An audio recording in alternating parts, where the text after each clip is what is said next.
Hi hello, మీరు చూస్తున్నారు I dream media. మన ముందు ఉన్నారు విజయవాడ పక్షం ఎమ్మెల్యే జలీల్ ఖాన్ గారు.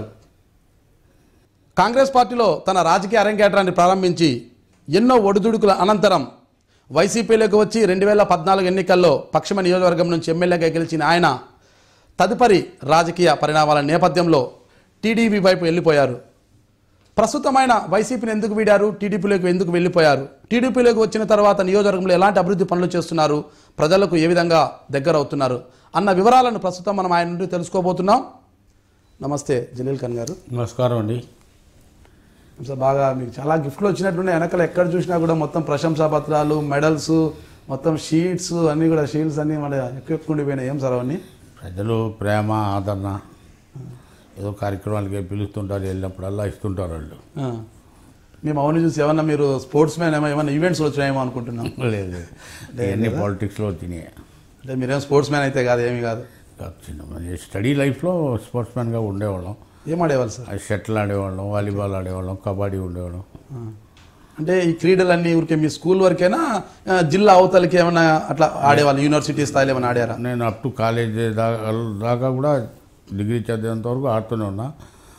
స్టేట్లో కొన్ని అదర్ స్టేట్ దీనికి కూడా మేము కర్ణాటకలోకి వెళ్ళి ఆడాం, కబడ్డీ ఆడాం అక్కడ. అట్లాగే స్టేట్లో అన్ని జిల్లాలకు వెళ్ళాం.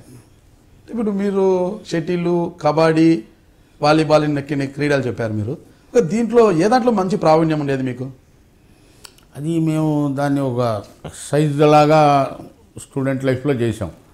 పూర్తిగా దాని మీద కాన్సన్ట్రేట్ చేసి మనం ఏదో ప్లేయర్ అవ్వాలనే ఆలోచనతో చేయలే. అందరితో పాటు మేము కూడా డైలీ వెళ్ళేవాళ్ళం, చేసేవాళ్ళం, ఒక హాబీలాగా. అంటే మీరు అంటున్నారు కదా, ఇప్పుడు డిగ్రీ వరకు ఆడాము, కర్ణాటక వెళ్ళాము. అక్కడ రాష్ట్రం నుంచి ఇంకో రాష్ట్రానికి వెళ్ళి పార్టిసిపేట్ చేయాలంటే ఆ క్రీడలు ఎంతో ప్రావీణ్యం ఉంటేనే పోతాం. విజయవాడ టీంకి కబడ్డీకి నేను ఆ టైంలో కెప్టెన్గా చేశాను. ఓకే, అంటే దాంట్లో మీరు మంచి నిష్ణాతులు అనమాట కబడ్డీలో. ఓకే, అలాగే మనం రాష్ట్రంలో ఇతర జిల్లాలతో కూడా పోటీ పడ్డాం. ఏమైనా మంచి మెడల్స్ వచ్చాయంటారా? వచ్చినాయి. ఎన్ని మ్యాచ్లు ఆడింటారు, ఎన్ని కప్పులు? కొన్ని గెలిచాం, కొన్ని సెకండ్ వచ్చాం. మన రాష్ట్రంలో దాదాపు ఆనాడు కనీసం లేకపోతే 23 జిల్లాలు ఉండేవి. ఆ జిల్లాలన్నింటి మీద పోటీ అయ్యేది మాకు. అంటే మీరు ఇప్పుడు ఎన్నో మ్యాచ్లు గెలిచింటారు, అంటే చాలా ఉత్కంఠభరితంగా ఆడి ఎట్టకేలా గెలిచిపోయి ఉంటారు. అలాంటి మ్యాచ్ ఏదైనా గుర్తుందా మీకు? బిటర్గుంట వెళ్ళి ఆడాం, బాగానే కొన్ని సీరియస్గా ఆడాం. కబడ్డీ ఎక్కువ ఆడాం. అంటే కబడ్డీ ఎక్కువ ఆడారు మీరు. ఓకే, సీరియస్గానే ఆడతారు. క్రీడలు అంటే ఎవరు సీరియస్గా ఆడతారు. అయితే ఉత్కంఠభరితంగా పోరు, ఇరు జట్ల మధ్య ఉత్కంఠభరితంగా కబడ్డీ అంటేనే ఉత్కంఠంగా ఉంటుంది. అది ఏదో క్రికెట్ ఇంకోలా కాదు. Kabaddi each and every minute it create a tension. Up and down అవుతుంది. మనం గెలుస్తామా వాళ్ళు గెలుస్తామా అనే పోరులో చివరి నిమిషంలో విజయం మిమ్మల్ని వరించింటది. అలాంటి అట్టగా 4-5 సార్లు జరిగినాయి. ఏటి ఎక్కడెక్కడ అవి ఏమన్నా గుర్తున్నాయి? ఒకసారి మనకి ఇప్పుడు ఏలూరు టీం మీద కూడా అట్టాగే జరిగింది. అట్లాగే ఒకసారి మనం ఇటైపు మన ప్రకాశం జిల్లాలో ఒక టీంతో జరిగింది. అట్లా జరిగింది, 4 చోట్ల జరిగింది. అంటే కెప్టెన్గా ఈరోజు ఇండియా టెస్ట్ మ్యాచ్ల్ని కెప్టెన్ విరాట్ కోహ్లీ ఎలా గెలిపిస్తున్నాడు, అలాగా ఆ రోజు కబడ్డీ జట్టు కెప్టెన్గా ఏమైనా ఒక మ్యాచ్ మీ ద్వారా గెలిచినది ఏమైనా ఉందా? వాళ్ళతో కంపేర్ చేసుకోకూడదు.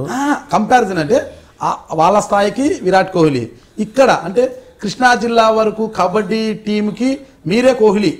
అప్పట్లో మీరే కోహ్లీ, మీకు మీరే కోహ్లీ, పోలిక వద్దు, అయినా మీకు మీరే కోహ్లీ. అంటే మీ ద్వారా గెలిచిన మ్యాచ్ ఏదైనా ఉందా? అట్లాగే ఏంటంటే మా ద్వారా గెలిచాము. ఇప్పుడు మా ఇన్స్టిట్యూషన్స్కి, మా స్కూల్స్కి, హై స్కూల్స్కి నేనే క్యాప్టెన్ చేశా.